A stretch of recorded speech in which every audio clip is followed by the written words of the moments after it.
BSc part second के सभी students, मैं पुनः आपको जहाँ छोड़ा था वहीं से शुरू कर रहा हूँ। इस वीडियो लेक्चर में आप टेंसर, जिसको हिंदी में प्रदेश कहते हैं, उसको आगे बढ़ाते हुए कुछ बातें सीखने जा रहे हैं। इसमें सबसे पहले लास्ट टाइम पे मैंने आपको पढ़ाया था कि टेंसर क्या होता है, टेंसर के कितने प्रकार होते हैं, जिसमें दो प्रकार आपको बताए थे, कॉन्ट्रावेरिएंट टेंसर और कोवेरिएंट टेंसर। कोवेरिएंट में इंडिसेस किसी भी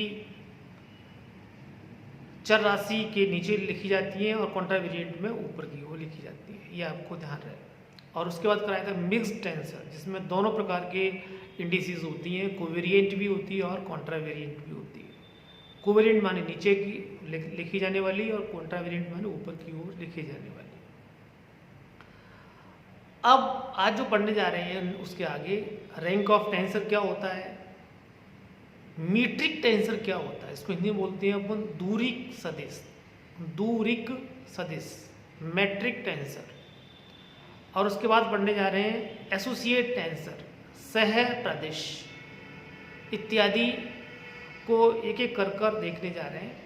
टेंसर में मैंने आपको बताया था कि दो प्रकार के फ्रेम ऑफ रेफरेंस आप यूज़ करते हैं, जैसे एस और एस डैश। सामान्यतः फिजिक्स वाले स्टूडेंट सभी जानते हैं। एस फ्रेम स्थिर फ्रेम में, एस डैश गतिशील फ्रेम में। एस फ्रेम में कोऑर्डिनेट्स को एक्स वाई जेड से लिखा जाता है।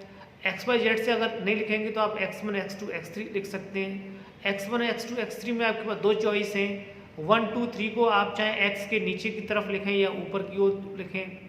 तो नीचे ओर लिखोगे तो कोवेरिएंट फॉर्म हो गया और ऊपर लिखेंगे तो कॉन्ट्रावेरिएंट फॉर्म हो गया। एस डैश फ्रेम में आप क्या लिखते हैं, x dash y dash z dash, या आप लिख सकते हैं यहाँ पर टेंसर में डैश को एक बार से लिखते हैं, बस इतना डिफरेंस है। Bar x dash y dash z dash नहीं लिखेंगे, x bar y bar z बार।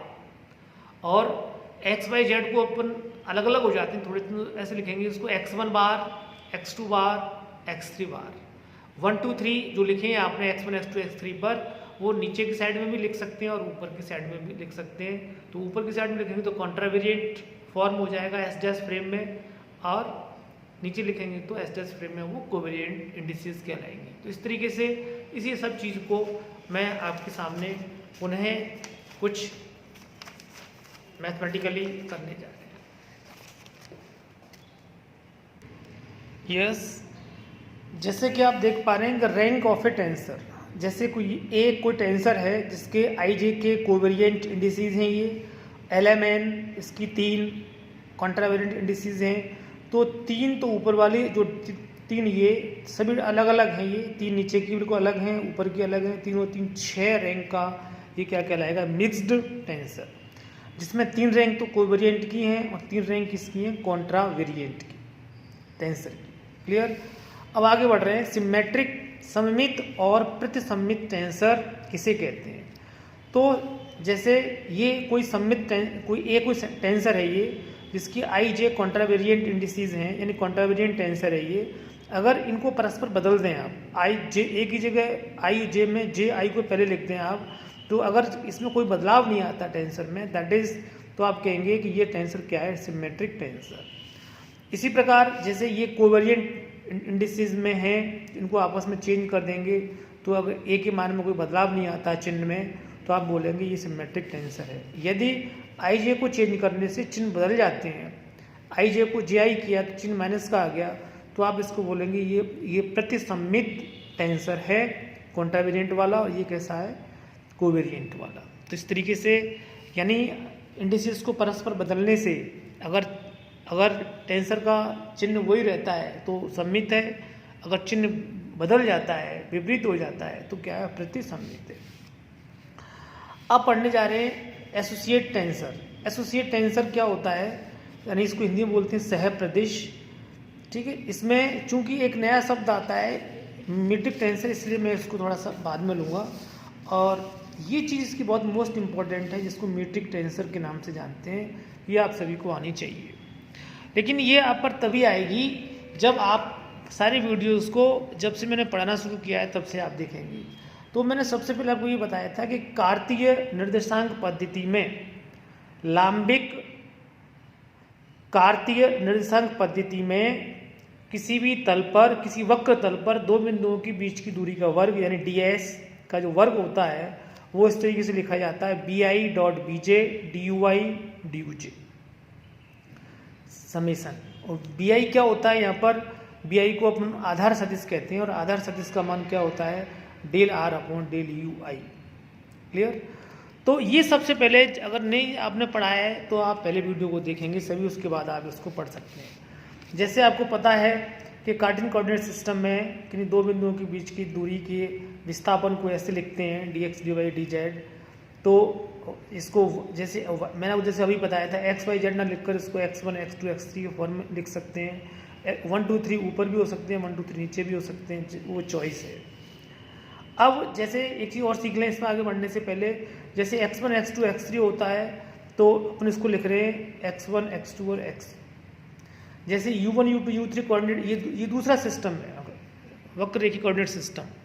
इसमें जो कोऑर्डिनेट्स हैं वो माने डैश वाले हैं या u1 u2 u3 अलग हैं, इससे जो डैश वाले होते हैं वो वाले हैं या उससे अलग है, माना u1 u2 u3 हैं। पहले वाला एक कोऑर्डिनेट सिस्टम क्या है x1 x2 x3 वाला x y z वाला, दूसरा क्या है u1 u2 u3 वाला। तो इसमें अपन इसको लिख रहे हैं बार x बार 1 x बार 2 x बार 3। ये चीज़ सबसे इम्पोर्टेंट है जिसको आप जो देखने जा रहे हैं वो क्या है, जैसे बी आई को लिखना है आपको। बी आई बराबर क्या होता है, परिभाषा del r i upon del u i. Del r क्या होता है, ये ऊपर जो लिखा हुआ है, यानी यू आई सभी पे एक साथ रहेगा। यू आई क्या है, एक्स आई सामान्य रूप से। जैसे ये u1 u2 u3 x1 x2 x3 है तो सामान्य रूप से क्या हो गया, यू आई एक शब्द हो गया। ऐसे ही एक शब्द क्या हो गया, एक्स बार आई, तो एक्स बार आई एक्स बार आई एक्स बार आई, ये एक साथ लिखा हुआ है, आप देख पा रहे हैं यहाँ पर। क्लियर। अब ऐसी बीजे में क्या आएगा, यू जे यानी एक्स बार जे एक्स बार जे एक्स बार जे, और ये क्या आएगा x1 वही 2 3 जैसे जो ऊपर अपने लिखा हुआ है ये वाला। क्लियर। अब बी आई डॉट बीजे का मान निकालेंगे तो क्या आ जाएगा, आई का आई से होगा, जे का के से। आपने इन दोनों को डॉट लगाकर ये लिख दिया, ये डॉट ये डॉट ये डॉट। अब इसको शॉर्ट में लिखेंगे तो एक्स आई बार एक्स बार जे, ये दोनों में सभी तीनों पदों में कॉमन है, ये आ गया। यहाँ क्या है 1 1 2 2 3 3, अब लिख दिया के बराबर क्या 1 2 3 लिख सकते हैं, जैसे कि आपको पता है गणित में। यहाँ पर देखें यार important, b i dot b j ये जो मान है इसको अपन जी आई जे बार से व्यक्त करना चाह रहे हैं, जी आई जे बार से व्यक्त करते हैं, और बस यही से खेल शुरू होता है इसका। और इसे ही क्या कहते हैं, जी आई जे बार को क्या बोलते हैं, दूरी टेंसर नहीं, दूरी गुणांक कहते हैं अभी। क्लियर। अब जी आई जे को जो आपने माना है, ये b i dot b j को क्या माना है आपने, जी आई जे, इसको जी आई जे। और बी आई का मान क्या है सभी को पता हो, अगर आपने पहले वीडियो से पढ़ा हुआ है तो h i e i cap. B j क्या होता है, h j e j cap. H i e i dot ये क्या है, एकांक सदिश। आई बराबर जे होगा इसका मान 1 होगा, यानी एच आई स्क्वायर बन जाएगा। अगर आई बराबर नॉट जे है तो क्या होगा, ई आई डॉट ई जे का मान क्या होता है, 0 हो जाएगा, और उस केस में क्या बन जाएगा, ये पूरा पद क्या हो जाएगा 0। तो इस तरीके से जी आई जे बराबर क्या आ गया, बी आई डॉट बी जे।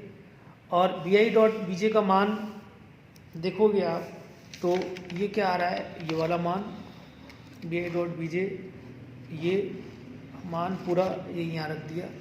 समीकरण 1 को पुनः अगर लिखें अपन इस वाले समीकरण को, समीकरण 1 कौन सा मान के चल रहे हैं अपन, ये वाला। इस समीकरण चूँकि आपको पता है कि दो बिंदुओं के बीच की दूरी सदैव क्या होती है, बराबर होती है, निश्चर होती है। तो यहाँ पर भी इसको डी एस स्क्वायर लिख दिया, और ये क्या लिख दिया, समेसन जो आ रहा है जी आई जे, देख रहे हैं आप, ये b i j dot b j का मान, ये वाला, ये मान यहाँ से रख रहे हैं, ये वाला मान ये आ गया जी आई जे। और देखो इसकी जगह तो क्या आ गया, जी आई जे, इसकी जगह क्या आ गया, यू आई को क्या माना है, एक्स बार आई, उसको क्या माना है, एक्स बार जे, ये आ गया। इस तरीके से आइंस्टीन के संकलन परिपाटी के उपयोग करें अपन तो समेशन को हटा सकते हैं और डी एस स्क्वायर बराबर क्या हो सकता है जी आई जे डी एक्स बार आई और डी एक्स बार जे। क्लियर। अब यहाँ तक तो ये पढ़ लिया, ये चीज़ हो गई इसकी। अब पढ़ रहे हैं दूरी प्रदेश का रूपांतरण। चूंकि आपको पता है कि ये डी एस स्क्वायर बराबर ये दोनों मान निश्चर होते हैं, इन्वेरिएंट होते हैं।